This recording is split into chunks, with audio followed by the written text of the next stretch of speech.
യിരെമ്യാ പ്രവാചകന്റെ പുസ്തകം അധ്യായം 2.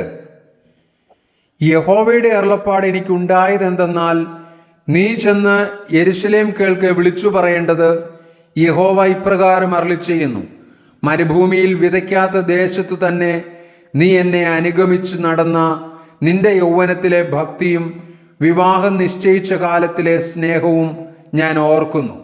ഇസ്രായേൽ യഹോവയ്ക്ക് വിശുദ്ധവും അവൻ്റെ വിളവിൻ്റെ ആദ്യ ഫലവുമാകുന്നു. അവനെ തിന്നുകളയുന്നവരൊക്കെയും കുറ്റക്കാരായിത്തീരും, അവർക്ക് ദോഷം വന്നു ഭവിക്കും എന്നായിരുന്നു യഹോവയുടെ അരുളപ്പാട്. യാക്കോബ് ഗൃഹവും ഇസ്രായേൽ ഗൃഹത്തിലെ സകല വംശങ്ങളുമായുള്ളവരെ, യഹോവയുടെ അരുളപ്പാട് കേട്ടുകൊള്ളുവിൻ. യഹോവ ഇപ്രകാരം അരുളിച്ചെയ്യുന്നു, നിങ്ങളുടെ പിതാക്കന്മാർ എന്നെ വിട്ടകന്ന് മിഥ്യാമൂർത്തികളോട് ചേർന്ന് വ്യർത്ഥന്മാരായിത്തീരുവാൻ തക്കവണ്ണം അവർ എന്നിൽ എന്തൊരു അന്യായം കണ്ടു.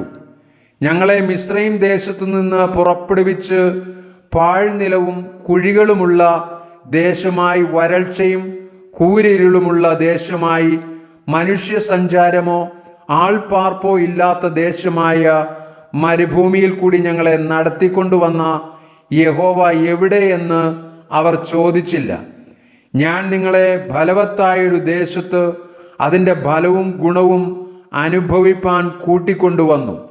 എന്നാൽ അവിടെ എത്തിയ ശേഷം നിങ്ങൾ എൻ്റെ ദേശത്തെ അശുദ്ധമാക്കി എൻ്റെ അവകാശത്തെ അറപ്പാക്കി കളഞ്ഞു. യഹോവ എവിടെയെന്ന് പുരോഹിതന്മാർ അന്വേഷിച്ചില്ല, ന്യായപ്രമാണജ്ഞന്മാർ എന്നെ അറിഞ്ഞില്ല. ഇടയന്മാർ എന്നോട് അതിക്രമം ചെയ്തു, പ്രവാചകന്മാർ ബാൽ മുഖാന്തരം പ്രവചിച്ചു, പ്രയോജനമില്ലാത്തവയോട് ചേർന്നു നടന്നു.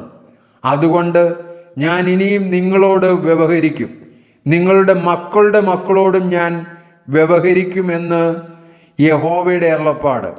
നിങ്ങൾ കിത്തീയരുടെ ദ്വീപുകളിലേക്ക് കടന്നു ചെന്ന് നോക്കുവിൻ.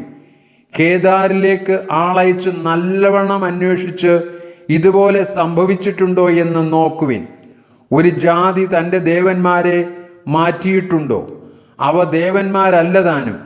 എന്നാൽ എൻ്റെ ജനം തൻ്റെ മഹത്വമായവനെ പ്രയോജനമില്ലാത്തതിനു പകരം മാറ്റിക്കളഞ്ഞിരിക്കുന്നു.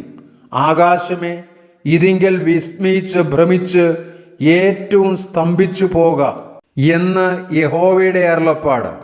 എൻ്റെ ജനം 2 ദോഷം ചെയ്തിരിക്കുന്നു.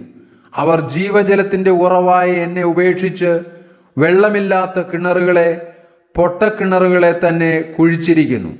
ഇസ്രായേൽ ദാസനോ വീട്ടിൽ പിറന്ന അടിമയോ അവൻ കവർച്ചയായി തീർന്നിരിക്കുന്നത് എന്ത്? ബാലസിംഹങ്ങൾ അവൻ്റെ നേരെ അലറി നാദം കേൾപ്പിച്ച് അവൻ്റെ ദേശത്തെ ശൂന്യമാക്കി. അവൻ്റെ പട്ടണങ്ങൾ വെന്ത് നിവാസികളില്ലാതെയായിരിക്കുന്നു.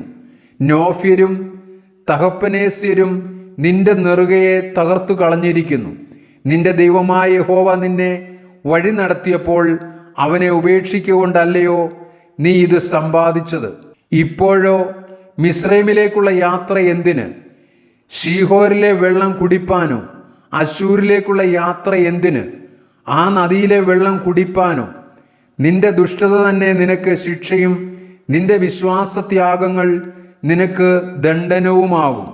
അതുകൊണ്ട് നീ നിന്റെ ദൈവമായ യഹോവയെ ഉപേക്ഷിച്ചതും എൻ്റെ ഭയം നിനക്ക് ഇല്ലാതിരിക്കുന്നതും എത്ര ദോഷവും കയ്പും ആയുള്ളതെന്ന് അറിഞ്ഞുകൊള്ളുക എന്ന് സൈന്യങ്ങളുടെ യഹോവയായ കർത്താവിൻ്റെ അരുളപ്പാട്. പണ്ട് തന്നെ നീ നുകം തകർത്ത് നിന്റെ കയറ് പൊട്ടിച്ചു. ഞാൻ അടിമവേല ചെയ്യുകയില്ല എന്ന് പറഞ്ഞു. ഉയർന്ന കുന്നിന്മേലൊക്കെയും പച്ചയായ വൃക്ഷത്തിൻ കീഴൊക്കെയും നീ വേശ്യയായി കിടന്നു. ഞാൻ നിന്നെ വിശിഷ്ട മുന്തിരിവള്ളിയായി നല്ല തൈയായി തന്നെ നട്ടിരിക്കെ നീ എനിക്ക് കാട്ടുമുന്തിരിവള്ളിയുടെ തൈയായി തീർന്നത് എങ്ങനെ? നീ ധാരാളം ചവർക്കാരം തേച്ച് ചാരവെള്ളം കൊണ്ട് കഴുകിയാലും നിന്റെ അകൃത്യം എൻ്റെ മുമ്പിൽ മലിനമായിരിക്കുന്നു എന്ന് യഹോവയായ കർത്താവിൻ്റെ അരുളപ്പാട്. ഞാൻ മലിനയായിട്ടില്ല, ഞാൻ ബാൽ വിഗ്രഹങ്ങളോട് ചെന്നു ചേർന്നിട്ടില്ല എന്ന് നിനക്ക് എങ്ങനെ പറയാം? താഴ്വരയിലെ നിന്റെ നടപ്പ് വിചാരിക്ക, നീ ചെയ്തത് ഓർക്കുക. വഴിയിൽ അങ്ങോട്ടും ഇങ്ങോട്ടും വിരഞ്ഞോടുന്ന പെണ്ണൊട്ടകമല്ലയോ നീ? നീ മരുഭൂമി ശീലിച്ച് അതിമോഹം പൂണ്ട് കിഴയ്ക്കുന്ന കാട്ടുകഴുത തന്നെ. അതിൻ്റെ മദപ്പാടിൽ അതിനെ തടുക്കാവുന്നവനാർ? ആരും അതിനെ അന്വേഷിച്ച് തളരുകയില്ല. അതിൻ്റെ മാസത്തിൽ അതിനെ കണ്ടെത്തും. ചെരുപ്പ് ഊരിപ്പോകാതെ വണ്ണം നിന്റെ കാലും വരണ്ടു പോകാതെ വണ്ണം തൊണ്ടയും സൂക്ഷിച്ചുകൊള്ളുക. നീയോ അത് വെറുതെ. അങ്ങനെയല്ല, ഞാൻ അന്യന്മാരെ സ്നേഹിക്കുന്നു, അവരുടെ പിന്നാലെ ഞാൻ പോകുമെന്ന് പറഞ്ഞു. കള്ളനെ കണ്ടുപിടിക്കുമ്പോൾ അവൻ ലജ്ജിച്ചു പോകുന്നത് പോലെ ഇസ്രായേൽ ഗൃഹം ലജ്ജിച്ചു പോകും. അവരും അവരുടെ രാജാക്കന്മാരും പ്രഭുക്കന്മാരും പുരോഹിതന്മാരും പ്രവാചകന്മാരും തന്നെ. അവർ മരത്തോട്, നീ എൻ്റെ അപ്പനെന്നും കല്ലിനോട്, നീ എന്നെ പ്രസവിച്ചവളെന്നും പറയുന്നു. അവർ മുഖമല്ല മുതുകത്രയെങ്കിലേക്ക് തിരിച്ചിരിക്കുന്നത്. എന്നാൽ കഷ്ടകാലത്ത് അവർ, നീ എഴുന്നേറ്റ് ഞങ്ങളെ രക്ഷിക്കണമേ എന്ന് പറയും. നീ ഉണ്ടാക്കിയിട്ടുള്ള നിന്റെ ദേവന്മാർ എവിടെ? കഷ്ടകാലത്ത് നിന്നെ രക്ഷിപ്പാൻ അവർക്ക് കഴിവുണ്ടെങ്കിൽ അവർ എഴുന്നേൽക്കട്ടെ. അയ്യോ യഹൂദായേ, നിന്റെ പട്ടണങ്ങളുടെ എണ്ണത്തോളം നിനക്ക് ദേവന്മാരുമുണ്ടല്ലോ. നിങ്ങൾ എന്നോട് വാദിക്കുന്നത് എന്ത്? നിങ്ങളെല്ലാവരും എന്നോട് ദ്രോഹിച്ചിരിക്കുന്നു എന്ന് യഹോവയുടെ അരുളപ്പാട്. ഞാൻ നിങ്ങളുടെ മക്കളെ അടിച്ചത് വ്യർത്ഥം. അവർ ബുദ്ധി പഠിച്ചില്ല. നശിപ്പിക്കുന്ന സിംഹത്തെ പോലെ നിങ്ങളുടെ വാൾ തന്നെ നിങ്ങളുടെ പ്രവാചകന്മാരെ തിന്നുകളഞ്ഞു. ഇപ്പോഴത്തെ തലമുറയായുള്ളവേ, യഹോവയുടെ അരുളപ്പാട് കേൾപ്പിൻ. ഞാൻ ഇസ്രായേലിന് ഒരു മരുഭൂമിയായിരുന്നുവോ? അന്ധകാര പ്രദേശമായിരുന്നുവോ? ഞങ്ങൾ കെട്ടഴിഞ്ഞ് നടക്കുന്നു, ഇനി നിന്റെ അടുക്കൽ വരികയില്ല എന്ന് എൻ്റെ ജനം പറയുന്നത് എന്ത്? ഒരു കന്യക തൻ്റെ ആഭരണങ്ങളും ഒരു മണവാട്ടി തൻ്റെ അരക്കച്ചയും മറക്കുമോ? എന്നാൽ എൻ്റെ ജനം എണ്ണമില്ലാത്ത നാളായി എന്നെ മറന്നിരിക്കുന്നു. പ്രേമം അന്വേഷിക്കേണ്ടതിന് നീ നിന്റെ വഴി എത്ര ചേലാക്കുന്നു. അതുകൊണ്ട് നീ ദുർനടപ്പുകാരത്തികളെയും നിന്റെ വഴികൾ അഭ്യസിപ്പിച്ചിരിക്കുന്നു. നിന്റെ ഉടുപ്പിൻ്റെ വിളുമ്പിലും കുറ്റമില്ലാത്ത സാധുക്കളുടെ രക്തം കാണുന്നു. ഭവനഭേദനത്തിലല്ല നീ അവരെ പിടിച്ചത്.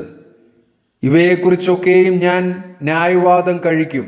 നീയോ, ഞാൻ കുറ്റമില്ലാത്തവൾ, അവൻ്റെ കോപം എന്നെ വിട്ടുമാറിയിരിക്കുന്നു, സത്യമെന്ന് പറയുന്നു. ഞാൻ പാപം ചെയ്തിട്ടില്ല എന്ന് നീ പറയുന്നത് കൊണ്ട് ഞാൻ നിന്നോട് വ്യവഹരിക്കും.